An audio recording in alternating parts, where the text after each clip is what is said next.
हाथों में कुदाल नहीं है, पर हर कठिनाई की जड़ खोद देती है।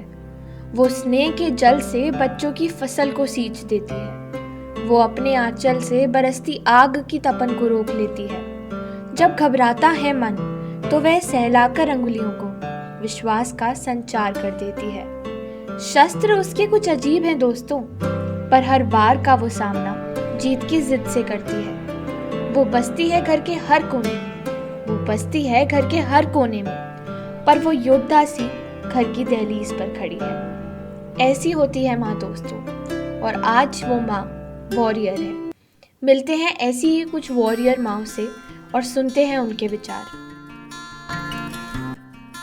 घर में एक बेटी होना बहुत ही सौभाग्य की बात है। आप अपनी बेटी की समस्या दूर करने और उसके भविष्य को उज्जवल बनाने के लिए उसे कैसे प्रोत्साहित करती है? बेटी वह खूबसूरत फूल है जो हर बाग में नहीं होता है, इसीलिए बेटी का होना बड़े ही सौभाग्य की बात है। वर्तमान शिक्षा का संपूर्ण ज्ञान तो मुझे नहीं है, परंतु अपने अनुभव और समझ के आधार पर मैं उसके लिए क्या सही और क्या गलत है यह जानने की पूरी कोशिश करती हूँ। साथ ही जब कभी वह अति आत्मविश्वासी या निराश हो जाती है तो उसे अच्छी पुस्तकें पढ़ने व रुचि का कार्य करने के लिए प्रेरित करती हूँ। साथ ही उसके साथ मैं अच्छा समय भी व्यतीत करती हूँ। मैं कितना ही कि ये क्यों ना कह दूँ कि मैं उसके लिए यह करती हूँ या वह करती हूँ, परंतु अपनी बेटी के प्रति चिंता और प्रेम को मैं अपने शब्दों में बयान नहीं कर सकती।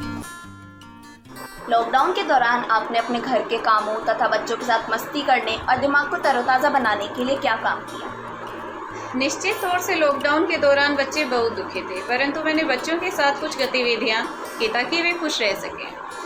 जैसे बच्चों के साथ योगा तथा एक्सरसाइज करना, उनके साथ इंडोर खेल खेलना, उन्हें नई नई चीज़ें सीखने के लिए प्रेरित करना ताकि उनका अनमोल समय व्यर्थ न जाए। मैंने अपने बच्चों की ऑनलाइन पढ़ाई में मदद की और उनसे घर काम में भी सहायता ली ताकि सबका काम आसान हो जाए। माँ प्यार का आईना होती है, लेकिन अतिरिक्त प्यार निश्चित रूप से करता है। आप कैसे ख्याल रखती हैं कि आपका बच्चा कभी गलत रास्ते पर न जाए और कभी आपकी प्यार का गलत फायदा न उठाए? मैं मेरे बच्चों के लिए माँ के साथ उनकी एक अच्छी दोस्ती हूँ। सही और गलत क्या है उन्हें एक दोस्त की तरह समझाती हूँ और दोस्त की तरह ही उनका हर मुश्किल में साथ देती हूँ। पर मैं दोस्त के साथ उनकी एक माँ भी हूँ और उनकी हर एक्टिविटी पर का ध्यान रखती हूँ और वो कुछ गलत ना करे, उनसे ऐसी नहीं करती हूँ। कोविड का तनाव का कारण न केवल मध्यम आयु वर्ग के बल्कि हम बच्चे भी अवसाद और तनाव में आ गए। इससे आपने कैसे अनुभव किया और कैसे सामना किया?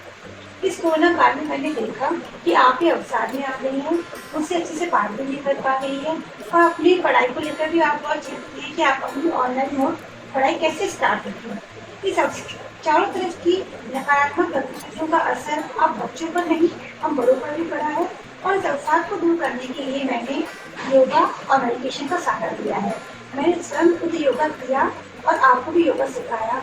मेडिटेशन से आपकी पीस ऑफ माइंड से मैंने आपको अवसाद से दूर रखा। नृत्य और संगीत में मैंने आपका रुझान लगाया और अन्य खेलकूद और मनोरंजक गतिविधियाँ करके मैंने आपका अवसाद दूर। मनुष्य के जीवन में उतार चढ़ाव का सामना तो करना ही पड़ता है। आप अपने बच्चों को जीवन में कठिन परिस्थितियों का प्रबंधन कैसे सिखाती हैं? मुश्किलें और कठिन परिस्थितियां सभी के जीवन में आती रहती हैं।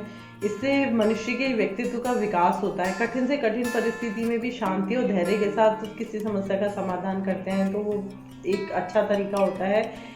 मेरे सामने भी ऐसी कई कठिन परिस्थितियां आती हैं, तो शांति और धैर्य के साथ ही उसका समाधान किया जाता है। इसके लिए मन में और मस्तिष्क में शांति रखना भी बहुत ज़रूरी है। अभी आपके सामने भी इस तरीके की कठिन परिस्थिति आए तो आप शांति से धैर्य के साथ इस समस्या का समाधान कर सकते हैं।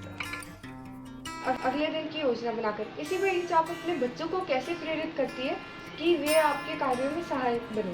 बच्चे गिल्ली मिट्टी की तरह होते हैं, उन्हें जिस आकार में भी डालो वे वही रूप ले लेते हैं। हम शुरुआत से ही बच्चों को छोटे छोटे कार्यों में सहायक बनाएं और उन्हें दूसरों की मदद करना सिखाएं। उनके द्वारा किए गए कार्यों की प्रशंसा करें तो उन्हें कार्यों में सहायक बनने की प्रेरणा मिलती है और वे आत्मनिर्भर बनते हैं। सहायता करना उनका स्वभाव और जीवन शैली का हिस्सा बन जाता है। मैं भी यही करती हूँ, कभी प्यार से कभी लालच से उनकी सहायता लेती हूँ, फिर उनकी प्रशंसा भी करती हूँ।